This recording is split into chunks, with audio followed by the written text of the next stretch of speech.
Bonjour et bienvenue sur le podcast de l'école de l'astrologie. Je m'appelle Nathalie, je suis passionnée d'astrologie. J'ai réalisé plus de 1000 thèmes astro et écrit plusieurs livres sur le sujet. Donc si vous souhaitez en savoir davantage sur ce vaste domaine, vous êtes au bon endroit, que vous soyez débutant ou expérimenté. Au travers de ce podcast, vous aurez accès à mes analyses des nouvelles et pleines lunes, mais également à des sujets plus pointilleux sur la compréhension du thème astral, sur les signes ou encore sur les transits planétaires. L'école de l'astrologie, c'est aussi un compte Instagram que je vous invite à suivre. Si vous avez envie de poser des questions ou de suggérer des sujets de podcast, chaque commentaire est le bienvenu. En attendant, je vous souhaite une belle écoute et je vous laisse découvrir le podcast de la semaine. Bonjour, j'espère que vous allez bien. Je suis contente de vous retrouver aujourd'hui pour un nouveau podcast qui parle de la nouvelle lune en taureau qui aura lieu le 27 avril 2025 à 21h30 heure de Paris. Elle aura lieu donc dans le signe du taureau à 7°47 très exactement. Et si on a tendance à penser que le taureau nous offre toujours un moment de paix, de repos et de sensualité, eh bien j'ai envie de dire, pas cette fois. C'est la première nouvelle lune qui se fait vraiment au carré de Pluton dans le signe du Verseau.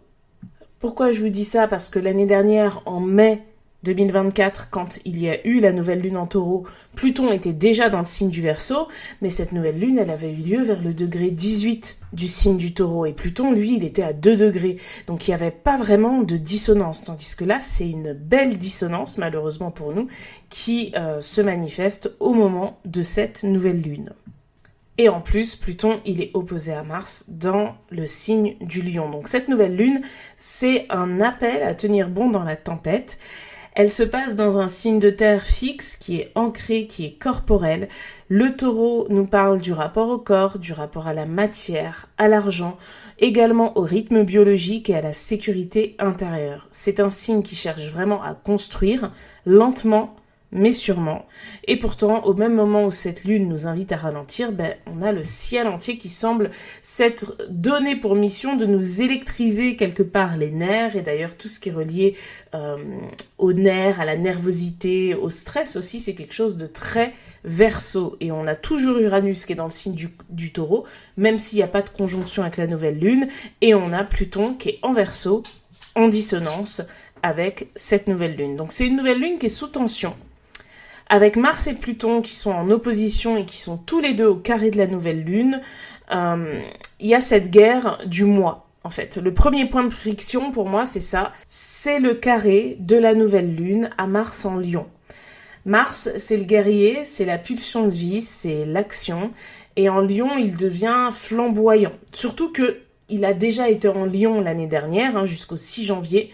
Où il a rétrogradé dans le signe du Cancer, et c'est le 18 février, si je dis pas de bêtises, qu'il est reparti en mouvement direct. Donc, il y a ce côté vraiment créatif dans la manière d'agir qui est représenté ici par Mars. En gros, on pourrait presque dire que Mars en Lion, c'est Beyoncé, quoi.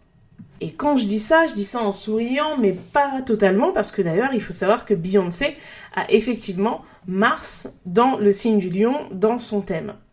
Donc, elle incarne vraiment bien ce feu sacré, cette force qui se met au service de l'art, de l'identité. Et ici, on a cette énergie qui est en tension avec la nouvelle lune, qui parle de besoin de stabilité et qui se frotte justement à ce désir d'affirmation avec le signe du Lion. On veut construire, mais on veut aussi être vu. On veut du calme, mais on veut nourrir notre feu intérieur. Donc, il y a un besoin de retrait, de silence et de lenteur, et en même temps, il y a un besoin très fort de nourrir l'ego au travers de l'action. Surtout que j'insiste, c'est un Mars en Lion qui est dans ce signe après une longue rétrograde dans le signe du Cancer. Donc forcément, ça joue là, c'est vraiment la phase finale de cette rétrogradation qui a commencé dans le signe du Lion, c'est quand Mars il revient, cette fois-ci en mouvement direct, et jusqu'à terminer son aventure dans le signe du Lion. Et en même temps, en face, on a Pluton en Verseau. Donc à chaque fois qu'un astre va entrer dans le signe du Lion, maintenant, il sera en opposition avec ce Pluton en Verseau, qui est lui aussi du coup au carré de la Lune. Et Pluton, c'est la planète vraiment des profondeurs, de la mort symbolique, de la transformation. Dans le signe du Verseau, il agit à travers le collectif, à travers les systèmes, la technologie, les révolutions silencieuses. Ça incarne vraiment une énergie de mutation qui est portée par une vision d'avenir. Donc, le problème, entre guillemets, c'est que cette opposition, ça met deux forces explosives en face à face même, qui se regardent de travers. Donc, d'un côté, on a le feu sacré, et de l'autre côté, on a la mutation radicale. Et comme Mars et Pluton représentent tous les deux le Scorpion, puisqu'avant la découverte de Pluton, c'était Mars qui représentait l'énergie du Scorpion, on comprend que cette opposition, elle touche quelque chose qui est profondément karmique et qui est profondément relié aussi à l'axe Taureau-Scorpion, parce que le signe du Scorpion, c'est le signe qui est en face du Taureau. Donc c'est un signe qui va parler du rapport à la matière, du rapport au corps, du rapport à la sexualité. On est sur un axe qui parle du besoin de sécurité financière, mais aussi de la manière dont on peut transformer nos acquis, comment on veut investir les choses, comment on veut transformer aussi une relation qui débute en relation charnelle, par exemple. Enfin, c'est vraiment ce processus-là de transformation. Le Taureau, il va symboliser le calme. D'ailleurs, c'est un signe vénusien qui représente aussi la séduction. C'est pour ça que si on fait l'analogie avec l'acte sexuel, le Taureau, ça va être le confort, la douceur, la séduction, les préliminaires, et puis le Scorpion, ça va être le fait de passer à l'acte en lui-même, en fait. Donc il y a quelque chose de beaucoup plus concret. Il y a l'idée de se confronter aussi à ce qui peut faire peur avec le signe du Scorpion. Donc cette opposition de Mars à Pluton sur un axe ici qui est en air et en feu, avec le Verseau et le Lion, donc un axe qui parle du moi et du nous, de la vie amoureuse pour le Lion et de la vie amicale pour le Verseau, ça va créer un combat intérieur entre le moi qui veut agir, donc plutôt Mars, et le moi qui doit mourir pour renaître, et ça c'est Pluton. Et pendant ce temps-là, au même moment, on a la nouvelle lune en Taureau qui voudrait juste qu'on respire, entre guillemets, qu'on mange un carré de chocolat et qu'on médite pieds nus dans l'herbe. Donc il y a cette confrontation entre ce que symbolise le Scorpion, quelque part, dans des énergies qui poussent à l'ego, notamment avec Mars en Lion, et de l'autre côté, on a une nouvelle lune qui est dans un signe ancré, un signe qui cherche que la sécurité, et qui demande juste de l'apaisement. Donc c'est un peu, en quelque sorte, la guerre des mondes, quoi, si vous voulez. Et quand je dis la guerre des mondes, je parle surtout de la guerre des mondes intérieure. Et on a tous cette dualité en nous, on a tous envie de briller, d'être reconnus pour quelque chose, alors pas forcément à un niveau international, ça peut être par rapport à notre famille, par rapport à nos amis, par rapport à notre partenaire, par rapport à nos collègues, enfin bref, il y a le besoin de reconnaissance qui vit en chacun de nous, et il y a aussi ce besoin de sécurité qui peut être très très fort, et ça peut parfois créer un combat intérieur qui, lorsqu'on doit faire des choix, peut nous amener justement à ne pas savoir quel choix faire, à avoir un côté très fixe, justement parce qu'on est dans une dynamique fixe au moment de cette nouvelle lune. D'ailleurs, je pense que c'est une nouvelle lune qui sera très impactante pour les personnes qui sont solaires, ascendants ou qui ont des planètes personnelles dans les signes fixes. Les signes fixes, je rappelle, c'est le Taureau, le Lion, le Verseau et le Scorpion. Les 4 signes fixes du zodiaque. Donc, cette tension Mars-Pluton, qui se joue sur l'axe Lion-Verseau, qui est d'un côté l'individualité et de l'autre côté le collectif. Donc le Lion veut briller, veut aimer, veut créer. Le Verseau, il veut innover, il veut bousculer, il veut se détacher aussi. Et je trouve que cette opposition, elle nous met face à une question essentielle. Qu'est-ce que je veux offrir au monde sans m'y perdre? Et comment exister pleinement sans écraser les autres? Ça, je pense que ce sont les 2 questions qu'on doit tous se poser au moment de cette nouvelle lune, parce que ça va nous amener à avoir des pistes de réflexion par rapport à ce que l'on souhaite créer, en fait. Parce que le signe du Lion, Mars en Lion, c'est agir pour créer. Et puis la nouvelle lune, c'est le nouveau départ qui ouvre la porte d'un nouveau projet, de quelque chose de nouveau, donc de quelque chose que l'on peut créer. Alors, je reprends cette phrase. Qu'est-ce que je veux offrir au monde sans m'y perdre? Je sais que quand on dit des phrases comme ça, tout de suite ça prend un côté universel. Quand on dit au monde, c'est pas au monde entier. C'est d'abord à votre monde. Et je pense très sincèrement qu'on fait tous partie de plusieurs mondes. Et qu'en fonction de ces mondes, on a aussi des personnalités qui s'adaptent à chacun de ces mondes, etc. Vous avez votre monde au bureau, vous avez votre monde au magasin, si vous travaillez dans un magasin. Si vous êtes médecin, vous avez votre monde quand vous êtes avec vos collègues, vos patients. Vous avez votre monde avec votre partenaire de vie. Votre monde quand vous êtes avec votre chien, votre monde quand vous êtes avec vos enfants, votre monde quand vous êtes avec vos parents, votre monde quand vous êtes avec votre meilleur ami, etc. En fait, je pense que quand je parle de cette question, qu'est-ce que je veux offrir au monde sans m'y perdre, en vrai, la question, elle est beaucoup plus complexe. C'est par rapport à ce que vous souhaitez voir évoluer dans votre vie et par rapport à ce nouveau départ qui vous est offert avec la nouvelle lune, par rapport à ce sujet-là, dans ce monde-là, qu'est-ce que vous souhaitez offrir à ce monde-là sans vous y perdre? Si par exemple, vous êtes une personne qui se pose des questions sur sa vie professionnelle et qui souhaite, je sais pas moi, changer de travail, ou qui vient d'arriver dans un nouveau travail, qui veut absolument faire ses preuves, par exemple, cette fois-ci, vous n'avez pas envie de faire les mêmes erreurs que vous avez faites dans votre entreprise précédente.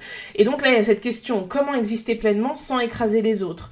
Qu'est-ce que vous avez envie d'offrir à ce monde-là, dans le travail? Comment vous avez envie d'être reconnu? Comment vous avez envie d'être aimé? Est-ce que ça vous touche si on vous aime ou si on vous aime pas? Ça aussi, c'est une question. Il y a des personnes qui vont au travail dans le but de réussir, d'avoir une carrière, pas forcément de se faire des amis, d'être aimé. Il y a des personnes qui veulent être aimées uniquement par rapport à leurs compétences. D'ailleurs, aussi au travail, il y a aussi des personnes qui recherchent à être aimées par rapport à qui elles sont, plus que par rapport à leurs compétences. Tout existe, en fait. Donc, par rapport à tout ça, j'ai envie de dire, il n'y a pas de bonne ou de mauvaise réponse, mais l'important, c'est de savoir ce que vous voulez par rapport au domaine que vous voulez voir évoluer dans votre vie. Si c'est par rapport, je sais pas, à l'éducation de vos enfants, qu'est-ce que vous voulez offrir au monde? Cette fois-ci, ça sera qu'est-ce que vous voulez offrir à vos enfants? Quelle enfance vous avez envie de leur faire vivre? Quelles sont les choses que vous avez envie de partager avec eux, sans vous y perdre? Et ça, c'est une bonne question aussi, parce que parfois, on voit des parents qui veulent tellement tout bien faire pour leurs enfants qu'ils s'oublient en tant qu'individus. Et c'est pas quelque chose qui permet d'être bien sur le long terme, et avant tout, un enfant ou même un partenaire de vie, pour qu'une relation fonctionne, il faut qu'on soit aussi bien en tant qu'individu. Donc bon, je rentre pas dans le détail parce que bien sûr que la vie, surtout avec des enfants, il y a des périodes, on va dire, de sacrifice où on peut pas forcément faire ce qu'on veut, etc. Ça dépend aussi des configurations familiales, mais j'ai juste donné cet exemple-là pour dire que ces deux questions, qu'est-ce que je veux offrir au monde sans m'y perdre? Et comment exister pleinement sans écraser les autres? C'est des questions que vous pouvez vous poser et que vous pouvez adapter en fonction de ce que vous souhaitez voir évoluer dans votre vie. Ensuite, pour moi, cette configuration, ça fait une résonance au Bélier et au Scorpion. Parce que Mars opposé à Pluton, ce sont les deux astres qui représentent le Bélier et le Scorpion. Donc en toile de fond, il y a une autre dynamique qui vient intensifier du coup ce tableau, c'est ces deux signes-là, le Bélier et le Scorpion, qui sont deux archétypes initiatiques quelque part. Donc Mars gouverne le Bélier, et dans le ciel, au moment de cette nouvelle lune, on retrouve en Bélier Mercure, Neptune, maintenant il va falloir s'y faire, Neptune est en Bélier, et Chiron. Donc c'est quelque chose qui est quand même assez mental, assez brûlant. Mercure en Bélier parle vite, il pense fort. Neptune en Bélier rêve d'un renouveau qui peut être un petit peu héroïque. Et Chiron en Bélier saigne encore des blessures de ne pas exister à sa juste place. Et ça, on en a parlé. J'ai fait un podcast sur Chiron. Je vous invite à l'écouter. Et on en a parlé aussi au moment de la nouvelle lune en Bélier. Donc c'est une sorte de feu intérieur, un trop-plein d'impulsions qui peuvent être mal canalisées. Et dans le signe du Scorpion, on retrouve aussi certaines choses. On a Vesta, on a la lune noire et on a la part de fortune. Alors, quand je disais tout à l'heure qu'il pouvait y avoir un petit côté karmique, là, on est clairement dedans. Vesta, c'est la gardienne du feu sacré, la lune noire, c'est le mystère, c'est tout ce qui est refoulé, c'est tous les désirs inavouables, et la part de fortune n'a aucun rapport d'ailleurs avec le fait de faire fortune, montre où se trouve notre potentiel d'épanouissement. Et au moment de cette nouvelle lune, la part de fortune est en Scorpion, alors que la nouvelle lune, elle est dans le signe du Taureau. Donc la part de fortune, d'ailleurs, je tiens à préciser quelque chose. C'est un point du thème qui se calcule par rapport à la position de l'ascendant, de la lune et du soleil. Donc ce que je dis là sur la part de fortune, c'est pas valable pour tout le monde en fonction d'où vous vous trouvez dans le monde. En début de podcast, je vous ai dit que cette nouvelle lune, elle a lieu le dimanche 27 avril 2025 à 21h30. C'est l'heure de Paris. Et à cette heure-là, pour les personnes qui sont sur le fuseau horaire Paris, eh bien, l'ascendant est dans le signe du Scorpion. Donc, d'ailleurs, la pleine lune, elle tombe dans la maison 6. Mais si vous êtes en Guadeloupe, si vous êtes à la Réunion, c'est pas pareil. La part de fortune, elle sera pas au même endroit puisque la part de fortune, elle est calculée par rapport à la position de l'ascendant. Donc là, c'est une petite précision, mais je sais qu'il y a des personnes qui m'écoutent d'un peu partout. Donc c'est important, si vous avez envie de voir la carte du ciel de la nouvelle lune en fonction du lieu où vous vivez, vous allez sur le site astrothème.fr. Dans la section transit, carte du ciel et éphéméride, avec les flèches avant-après, vous allez jusqu'au 27 avril 2025 à 21h30, parce que je crois, si je dis pas de bêtises, je crois que astrothème.fr se met automatiquement sur Paris, peu importe où vous êtes dans le monde. En tout cas, vous avez la possibilité de changer la ville, et là, vous avancez et reculer en fonction de ce qui vous convient pour arriver à 7,47 du signe du Taureau au moment de la nouvelle lune, et là ça vous donnera un ascendant. Si vous êtes à Toronto par exemple, si vous êtes à Los Angeles, ça vous donnera l'ascendant concerné. Donc tout ça pour dire que pour la part de fortune en Scorpion, c'est pas pour tout le monde. Mais néanmoins, la part de fortune, elle montre où se trouve le potentiel d'épanouissement. Donc dans le signe du Scorpion, c'est un potentiel d'épanouissement qui passe par la transformation, qui est parfois un petit peu douloureuse. Donc, il y a l'idée de, de souffrir, oui, mais de souffrir volontairement, dans le sens où il y a l'idée d'avoir de l'objectivité par rapport à une situation, et donc de prendre des décisions en fonction. Exemple, vous réalisez que, je sais pas moi, que voilà, dans votre travail ça va pas, qu'il faut quitter cet endroit, forcément c'est douloureux parce que vos collègues vous les aimez bien, mais vous pouvez pas rester. Donc il y a toujours une douleur, celui qui se remet au sport, après la première séance, les courbatures elles font super mal parce que les muscles n'ont pas travaillé depuis longtemps. Celui qui décide de rompre avec son partenaire parce que ça va plus, c'est douloureux, etc. Enfin, à chaque fois que il y a cette notion de transformation, quand on transforme son monde, forcément, ça demande à laisser aussi une partie de notre ancien monde de côté, et donc ça peut créer, alors selon les personnes, par exemple des personnes qui peuvent avoir beaucoup de placements en cancer peuvent éprouver beaucoup de nostalgie, de regrets, etc. Donc tout ça dans une lunaison qui s'ouvre dans le signe du Taureau, qui va avoir d'ailleurs une pleine lune dans le signe du Scorpion. Donc, on en reparlera au moment du podcast de la pleine lune, parce qu'il me semble en plus qu'elle se fera en opposition à Uranus. En tout cas, l'énergie Taureau ici, elle invite à retrouver le calme intérieur. Mais pour retrouver ce calme, pour même bâtir sereinement, il va falloir passer par quelques tensions qui vont particulièrement se faire ressentir aux alentours de cette nouvelle lune. Parce qu'il y a quand même beaucoup d'aspects dissonants. Faut bien le dire. Il y a un autre point, d'ailleurs un autre aspect dissonant dont je veux vous parler, c'est Saturne et Jupiter. La pression du réel et la fuite dans le mental. Parce que comme si c'était pas assez, bien sûr, n'est-ce pas? Saturne en Poisson est en dissonance avec Jupiter en Gémeaux, et Saturne y est conjoint à Vénus. Et Vénus, c'est la maîtresse du Taureau, donc elle parle de la nouvelle lune, clairement. Elle parle de ce qu'on aime, de ce qui nous fait du bien, de nos valeurs. Et donc, cette tension est d'autant plus personnelle, puisque Vénus, en plus, c'est vraiment une planète personnelle, à la fois parce qu'elle représente ce que l'on aime, mais encore plus personnelle parce qu'elle représente le sujet de la nouvelle lune, c'est-à-dire le Taureau. Donc, quand Saturne est proche comme ça de Vénus, ça peut être vécu comme une forme de restriction affective, une restriction budgétaire, financière, une restriction en termes de plaisir et une petite sensation de solitude intérieure. En fait, c'est comme si cette nouvelle lune, elle nous amenait malgré nous vers une révision nécessaire de nos priorités. Donc, c'est quelque chose qui nous pousse, en fait, sans qu'on ait peut-être un peu le choix. Il y a quelque chose de très fixe qui se dresse face à nous. D'ailleurs, le côté fixe, on l'a vu au début, tous les signes desquels on parle depuis le début sont des signes fixes. Donc, c'est vrai que il y a quelque chose d'assez imposé qui semble se profiler aux alentours de cette nouvelle lune.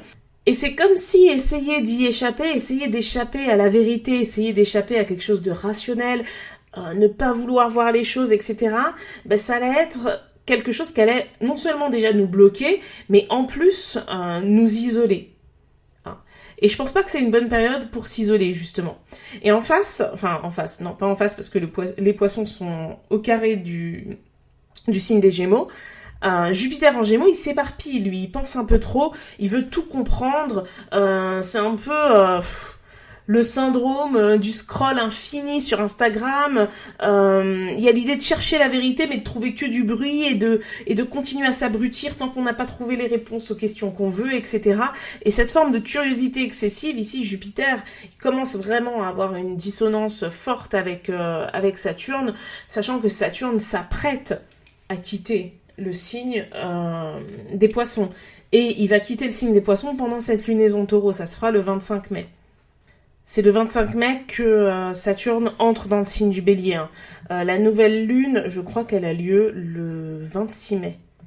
Donc c'est vraiment à la fin de la lunaison, quoi.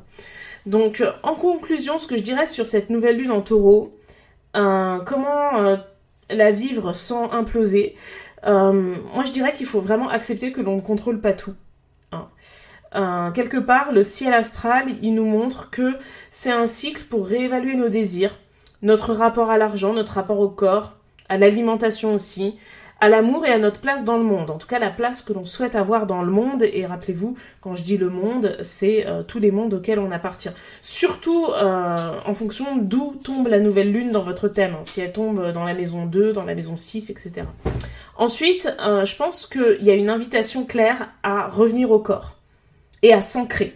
D'autant plus que la majorité des astres dont j'ai parlé sont tous dans des signes fixes. Enfin, il y a une vraie croix fixe, un triangle fixe entre Pluton et Mars et la nouvelle lune en taureau. Donc le taureau, c'est vraiment l'invitation à ressentir avant de vouloir comprendre, à toucher, à goûter, à respirer, à prendre le temps, vraiment à s'ancrer. Donc, le conseil que je donnerais, c'est d'essayer de passer un moment sans écran aux alentours de cette nouvelle lune. C'est-à-dire que si vous êtes beaucoup sur les écrans, essayez de passer 2 heures, 3 heures sans écran. Si vous n'y êtes pas trop et que c'est pas dans vos habitudes, essayez même de passer peut-être une journée. Alors bien sûr, en fonction de votre vie, de vos obligations, si vous pouvez pas. Mais vraiment, je pense qu'il y a cette idée-là. Mettre les mains dans la terre aussi, si vous pouvez. Toucher un arbre, bon je sais, je commence un peu à donner des conseils de chaman, mais je pense que c'est important. Ces derniers temps, je me balade beaucoup en forêt, et je trouve que ça fait vraiment du bien. N'hésitez pas à vous faire un bon resto, à cuisiner quelque chose qui vous nourrit vraiment, quelque chose qui vous plaît, quelque chose qui est fait avec amour, ou de partager un bon moment avec quelqu'un que vous aimez beaucoup, un ami, un parent, un cousin, un frère, une sœur, une cousine, un partenaire, une partenaire, qui vous voulez. Et posez-vous cette question, vu qu'on est dans un signe qui parle aussi des plantes, donc je la formulerai de cette manière. Qu'est-ce que j'ai envie de faire pousser dans ma vie maintenant ?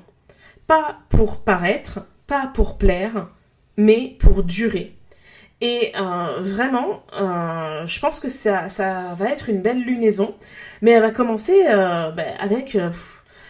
avec Uranus qui est dans le signe du taureau aussi, donc il n'y a pas de conjonction, c'est pas très loin, il y a Pluton qui est en dissonance, il y a Mars qui est en dissonance, ça peut commencer un peu avec violence, donc se prévoir quelque chose de calme, de doux, d'attentionné envers soi-même, envers quelqu'un qu'on aime, je pense que c'est un bon plan. Et je terminerai en disant que si on ressent la pression monter, c'est pas forcément parce qu'on perd pied, c'est qu'on peut aussi être en train de redescendre dans la terre, là où tout commence et là aussi où tout guérit.